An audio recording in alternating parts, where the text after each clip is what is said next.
Assalamualaikum warahmatullahi wabarakatuh. Apa kabar kamu? Apakah kamu lagi baik-baik aja? Jika pun enggak, aku harap kamu cukup kuat untuk menolong diri kamu sendiri, sehingga kamu jauh lebih cepat merasa baikan. Dan di sini aku selalu berdoa, semoga Allah selalu melindungimu dari segala macam musibah, kegalauan, dan hal buruk lainnya. Bersama aku Dina Fitria di Hafidhah Life, yang tentunya podcast ini bertujuan agar kamu ngerasa gak sendiri, agar kamu ngerasa memiliki sahabat yang bisa bikin kamu semangat lagi ngehadapin hal apapun yang saat ini kamu hadapi. Pada podcast kali ini, aku manggil kamu yang ngerasa stuck di titik itu-itu aja, berasa jadi beban keluarga banget, ngerasa gak ada pencapaian tertentu. It's okay. Aku kira hampir semua orang memiliki atau pernah berasa di fase ini, dan aku juga sering ngerasa ngalamin hal semacam itu.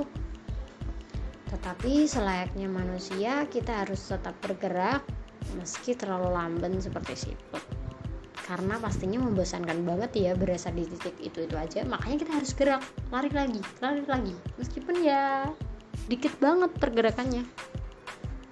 Tapi aku harap kamu cukup tahu alasan kenapa kamu ngerasa seperti ini. Apakah alasan dibalik kamu ngerasa nggak mencapai apapun? Bisa jadi kamu ngerasa gini-gini aja karena ya jenuh aja. Kalau jenuh wajar sih, ini kan masa pandemi ya, kita nggak bisa ketemu teman-teman untuk hangout bareng karena mungkin beda kota, dan kamu ngerasa nggak cukup dengan online friendship, kamu nggak cukup dengan video call, butuh banget lihat senyum mereka, dukungan mereka secara real. Ya, itu wajar, dan semoga pandemi ini lekas berakhir sehingga hidup kita jauh lebih ceria. Alasan lain bisa jadi karena kamu ngerasa gak yakin dengan apa yang kamu lakuin hari ini, apakah itu bermanfaat di masa depan atau enggak. Kalau menurut aku selama itu baik ya jalanin aja, nanti biar Allah yang menolong kita. Alasan lain yaitu frustasi karena kegagalan demi kegagalan menyambut kita dengan riuhnya. Jika kamu beralasan dengan alasan ini, menurut aku kegagalan adalah proses pembelajaran sehingga kita mendapatkan kesuksesan yang sempurna. Jadi 1, 2, 3 kali kegagalan atau beribu-ribu kali kegagalan itu adalah sebuah proses, dan ya tugas kita sebagai manusia, even kita ngerasa frustasi ya jalanin aja. Alasan yang lainnya adalah tentang komentar negatif dari orang lain.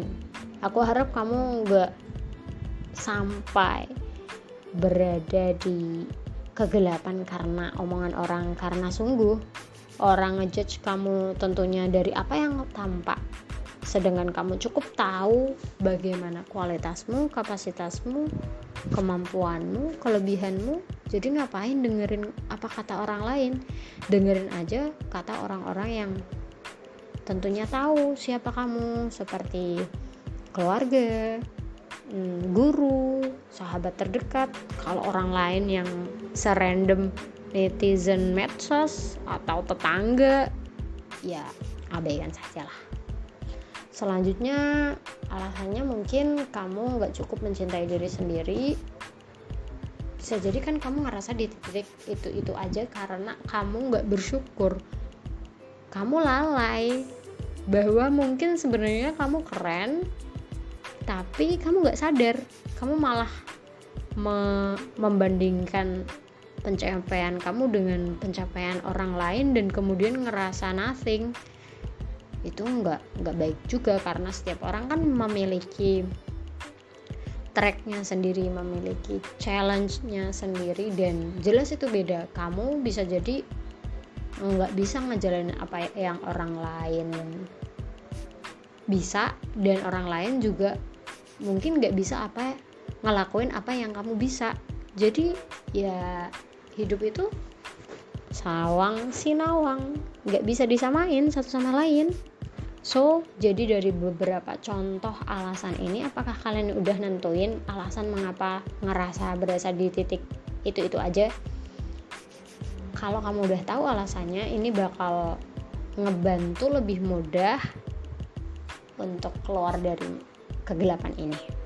Tapi dalam podcast kali ini aku cuma mau share ke kalian tentang bagaimana cara agar kita semangat jalan lagi. Langsung aja. Yang pertama adalah dengan berpikir positif. Jika kamu ngerasa apa yang kamu lakuin saat ini adalah hal baik yang sekiranya bermanfaat untukmu dan tidak merugikan orang-orang di sekitarmu, ya jalanin aja, lanjutin perjalananmu. Meskipun ya kok gini terus ya, tapi ya jalanin aja. Dan teruslah berhusnudzon terhadap takdir yang Allah berikan. Tambahkan lagi takaran syukur. Ingatlah, bisa jadi kan mungkin di masa lalu kamu berdoa tentang betapa kamu menginginkan keadaan yang saat ini kamu capai. Bisa jadi juga setelah kamu dapetin apa yang kamu inginkan, ternyata ada banyak banget hal yang bikin kamu frustasi. Ya karena semakin tinggi pohon tentunya semakin kencang angin yang bertiup. Karena banyaknya angin yang bertiup, mungkin kamu juga sering ngerasa frustasi, ingin nyerah aja, dan mungkin juga ngerasa gagal, ngerasa mungkin gak mampu. Ketika perasaan sesak ini terus membekapmu, kamu cuma perlu menambah takaran sabar lebih banyak lagi. Karena sungguh, ini keren banget sih. Ini quotes legendary novelis favorit aku, Bang Terelie. Beliau berkata, sungguh orang-orang yang tulus bersabar, mereka sangat jenius dengan perkara kebahagiaan. Aku harap kamu yakin dengan kesabaranmu ya. Jadi semoga apa yang kamu sabari saat ini adalah kebahagiaan yang berlimpah-limpah di masa mendatang. Percaya nggak sih, dengan berpikiran positif, hati kita juga akan terasa positif, seperti ngerasa tenang, damai. Dan dengan hati positif, pastinya akhlak kita juga ikut positif. Dengan akhlak yang positif itu akan memantulkan kepada orang lain, sehingga orang lain berpotensi melakukan hal yang positif juga terhadap diri kita. Dan berbagai hal positif ini tentunya akan membuat kita semakin dekat dengan impian yang rasanya mungkin terlalu jauh. Apapun impianmu adalah mungkin. Jangan mengecilkan impianmu, karena kita punya Allah, Tuhan Maha Kaya, pengabul segala pengharapan.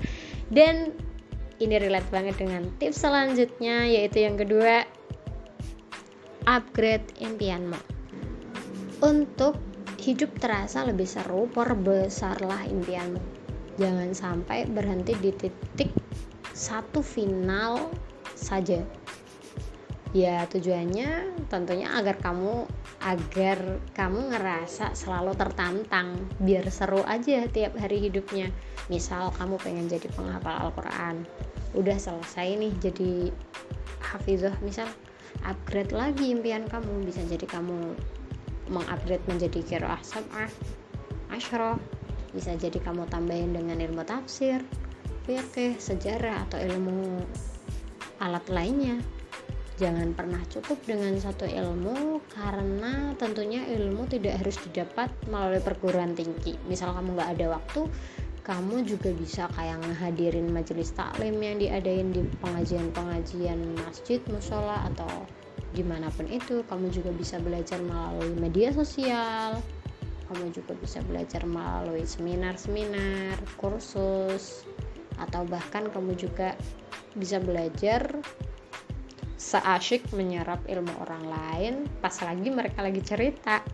Jadi Aku harap kamu memiliki teman-teman yang baik, yang inspiratif, sehingga temenan kalian tuh bermanfaat gitu loh, nggak buang-buang waktu. Tentunya bosan banget kan dengerin orang ceramah di podium, atau dengerin dosen ngomong mulu, atau baca buku. Kita juga bisa menyerap ilmu melalui traveling, bertemu orang baru, teknologi baru yang mungkin belum ada di daerah kita, budaya baru, pemandangan baru. Selalu menyenangkan menemukan hal-hal baru. Selain bikin kita refresh, tentunya kita bakal dapat banyak inspirasi dalam berkarya dan motivasi untuk lebih belajar lagi, biar semangat gitu loh. Jangan lupa untuk ngebuat target-target tertentu. Misal di bulan ini kamu ingin mencapai apa aja, berapa buku yang harus kamu selesaikan dalam minggu ini, berapa jumlah murojaah dan sholawat hari ini. Kenapa sih perlu ditarget? Karena semangat kita kan selalu up and down, dan mostly cewek tuh moodnya random banget. Kadang pagi hari cukup bahagia banget, sore hari gak dapet chat dari gebetan, galau banget. Hal-hal seperti itu bisa jadi terjadi. Jadi pastikan kamu punya target, sehingga mood up and down-mu gak cukup mengganggu apa yang kamu targetin. Maksudnya target kamu akan membantu kamu berada di jalan yang benar. Mengupgrade impian ini sangat mantul banget jika kamu libatkan Allah dalam setiap impianmu. Kamu tentu bebas menginginkan ilmu atau harapan apapun. Upgrade-lah juga doamu setiap harinya. Percaya nggak, dengan menjadi manusia yang banyak maunya, ada kemungkinan ibadah kita menjadi lebih khusyuk. Kitanya juga lebih hati-hati untuk tidak mengecewakan Tuhan dengan berbuat hal yang Allah benci. Keren banget kan? Jadi udah ngupgrade pengetahuan, upgrade keimanan juga. Coba deh kalau nggak percaya, banyakin doa, banyakin mau, pasti keimanan kalian juga semakin bagus. Selanjutnya yang bikin kalian berada di jalur yang benar adalah dengan mengingat tujuan hidup. Nah, pernah gak sih kalian nanyain ke diri sendiri, sebenarnya apa tujuan kita hidup? Apakah hanya ingin menjadi beban keluarga, bikin orang sebel, atau seperti apa? Apakah memang kemalasan adalah jalan yang ampuh untuk mencapai tujuan hidupmu? Bisakah kamu memetakan impianmu? Peran seperti apa yang kamu inginkan di panggung sandiwara dunia ini? Mulailah dengan menginginkan sesuatu. Aku tahu bermimpi tidak serta-merta membuatmu simsalabim dapetin apa yang kamu inginkan. Tapi dengan impian tersebut, hidupmu akan jadi lebih hidup. Kamu bisa mulai dengan memetakan hal-hal kecil yang membuat impianmu terasa mungkin. Dekati saja hal-hal yang kamu pikir bisa menjadi jalan tercapai impianmu. Sekedar tips kecil, apapun impianmu, aku harap impianmu adalah hal yang membuatmu semakin mendekatkan diri kepada penciptamu ya. Tinggalin apapun yang bikin kamu ngerasa jauh dari Allah. Allah adalah nomor satu dan satu-satunya, Allah terus dan Allah lagi. Aku bakal ngasih kamu contoh, misal kamu punya impian mendapatkan beasiswa S2 luar negeri. Kamu tentunya bisa mulai dengan belajar dengan serius di bidang yang kamu tekuni, belajar bahasa asing sebagai penunjang keberhasilanmu. Kan gak mungkin kamu di luar negeri tapi gak bisa bahasa asingnya kan? Mulai menabung agar saat impianmu tiba, kamu cukup mampu membayar perintilan seperti kayak paspor, visa, baju untuk musim dingin, koper, dan berbagai hal perintilan lainnya. Mulailah juga dengan tekan berdoa, merayu Tuhan dengan sangat merengek. Nikmati prosesnya, lakukan hal yang bisa kamu lakuin, dan jangan lupa selalu menyirami diri dengan kebaikan yang akan terus memperbaiki diri kita. Jadi gimana? Udah punya bayangan mau ngapain setelah dengerin podcast kali ini? Jika niat baik datang di hati kamu, segera lakuin aksi ya. Jangan nunggu nanti. Idih, aku mah tahu kalau kamu mudah hilang. Semoga Allah menolongmu dari kezalimanmu terhadap diri sendiri. Sampai jumpa di podcast-podcast selanjutnya ya. Mohon maaf atas segala kehilafan, kebelibetan, karena aku kadang tuh suka belibet gitu kalau ngomong. Mohon maaf banget. Assalamualaikum warahmatullahi wabarakatuh. Bye bye.